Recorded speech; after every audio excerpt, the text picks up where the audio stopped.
Qu'est-ce qu'on est bien, les Mouginois, chez vous? Oh là là.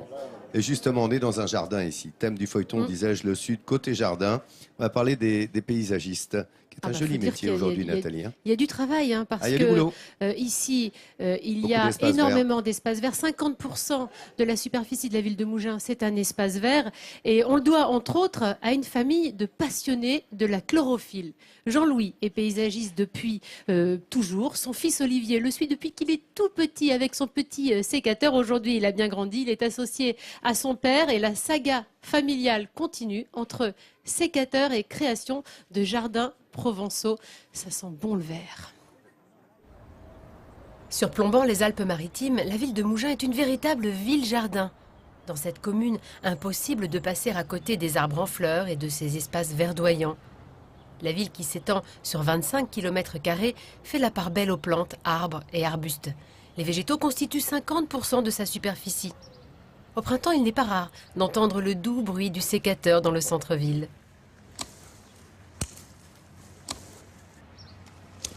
Perchés sur cet olivier, deux paysagistes mouginois, Jean-Louis et Olivier Labiche. Aujourd'hui, le père et le fils s'occupent de la taille de l'arbre, une étape importante avant l'été.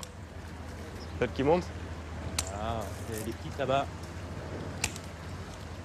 Les oliviers, on les taille de mars à juin et on évite de les faire en période de gel et avant la chaleur. En sachant que l'olivier, c'est une plante qui va être en dormance au mois d'août. Et là, elle est en plein réveil. Donc c'est maintenant qu'on la taille. Tous les ans, ces paysagistes effectuent des tailles et façonnent le paysage de Mougins. Jean-Louis a créé son entreprise de paysagiste en 1986, puis a transmis sa passion à son fils Olivier, le bien nommé. Depuis l'âge à peu près 4-5 ans, ma femme l'amenait samedi, dimanche, quand je travaillais avec nous sur les chantiers. On pique-niquait ensemble et l'après-midi, je continuais à travailler.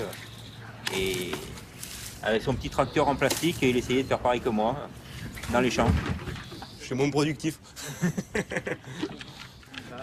Aujourd'hui, Olivier a grandi et est désormais l'associé de l'entreprise familiale qui emploie 11 personnes. Et même si les deux hommes sont plus souvent dans les bureaux qu'au sommet des arbres, ils aiment revenir à la source de leur métier et travailler ces jardins provençaux. Personnellement, ce qui me plaît, oui, c'est de toujours d'être dehors quand même et de pouvoir, toujours travailler dans le thème du provençal, de rester dans nos jardins vraiment typiques de chez nous. Et même en création, on essaye de toujours garder cet esprit-là, de rester dans des plantes méditerranéennes qui demandent moins d'eau, qui ont moins de maladies, et d'avoir une vraie gestion des jardins comme il se faisait avant. Avoir chez soi un véritable jardin provençal avec des espèces endémiques comme le romarin, l'olivier ou encore la lavande, c'est la philosophie de l'entreprise. Leur connaissance des végétaux de la région leur permet de recréer des atmosphères typiques chez des particuliers. Aujourd'hui, c'est dans une villa nichée sur la colline avec une vue époustouflante sur la région mouginoise que l'entreprise vient travailler. Pour intervenir dans ces maisons en relief escarpé, il faut parfois employer les grands moyens. C'est donc à l'aide d'une grue pouvant monter jusqu'à 27 mètres de hauteur que Jean-Louis va charger 1 tonne de terreau. Grâce à ce système, les maisons même reculées peuvent être accessibles. Surtout, ces machines ménagent la santé des employés qui n'ont plus de charges lourdes à porter. Une aide considérable. Par rapport à il y a 30 ans, c'est énorme parce qu'aujourd'hui, avec un camion-bras de cette taille qui fait 27 mètres de long, l'avantage qu'on a, c'est que sur des chantiers difficiles comme ça, on accède de partout, quasiment autour d'une maison et le jardin, sans aucun effort.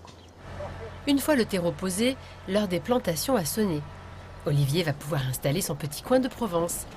Lorsqu'il crée, il s'adapte au relief des jardins. Donc là, j'ai planté un romarin repens.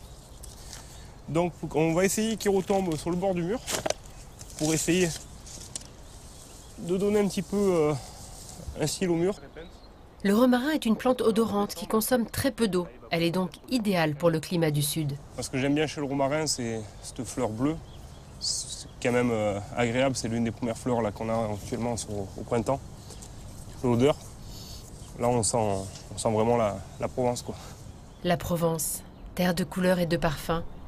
Un patrimoine naturel auquel Olivier est lié par une histoire de famille. Au début du siècle, son arrière-grand-père cultivait le jasmin et le vendait pour confectionner des parfums. Aujourd'hui, comme un devoir de mémoire, le jeune homme de 26 ans en installe régulièrement chez ses clients. Une plante avec un supplément d'âme. C'est une plante qui est très agréable, surtout quand on la voit qu'elle a poussé au bout de 2 ans. Vous passez sur le bord d'une terrasse, j'essaye souvent d'en mettre dans ce genre d'endroit. Pourquoi? Parce que le matin, vous sortez sur la terrasse, vous sentez cette odeur de jasmin qui est super, quoi.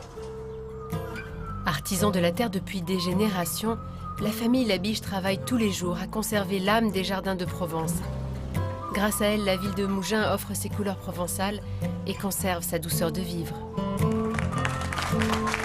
C'est vrai que quand on voit ce relief, ces escarpés, ces jardins qu'on appelle en restanque dans le sud, par étage, en escalier, c'est pas simple d'y travailler. D'y travailler, bah, tu parles. Et de protéger ces espèces endémiques du Sud. Et j'aimerais justement revenir sur des symboles du Sud que sont notamment les palmiers. Car les palmiers souffrent depuis de nombreuses années d'un insecte qui s'appelle le charançon. Le charançon qui contamine les palmiers du sud de la France qui, s'ils ne sont pas soignés, pourraient être amenés à disparaître complètement d'ici 15 ans. Donc c'est vraiment important, et notamment tous les paysagistes privés et au service des villes, de traiter ces palmiers, sinon ce serait dommage quand même qu'il y en ait les plus. fameux Washingtoniens qu'on voit sur toute cette côte Il y en a d'Azur, vraiment partout dans le sud de la France. Et un autre des symboles, c'est évidemment l'olivier. L'olivier qui, lui, est décimé en Italie par une bactérie qui s'appelle Xylella fastidiosa. C'est une bactérie qui dessèche les feuilles. L'arbre peut mourir, mais elle ne touche pas seulement les oliviers. Il y a d'autres espèces qui sont touchées par cette bactérie. Du coup, le gouvernement français a pris des mesures radicales, c'est-à-dire que tous les plants susceptibles d'être porteurs de cette maladie sont interdits à l'importation. Il y a une conséquence directe sur le prix de l'huile d'olive. bien sûr. Mais on se rend compte que cette nature généreuse que le Sud nous offre, il faut continuer à la préserver. protéger, à la préserver. À la préserver, Ouais. absolument. Ce matin,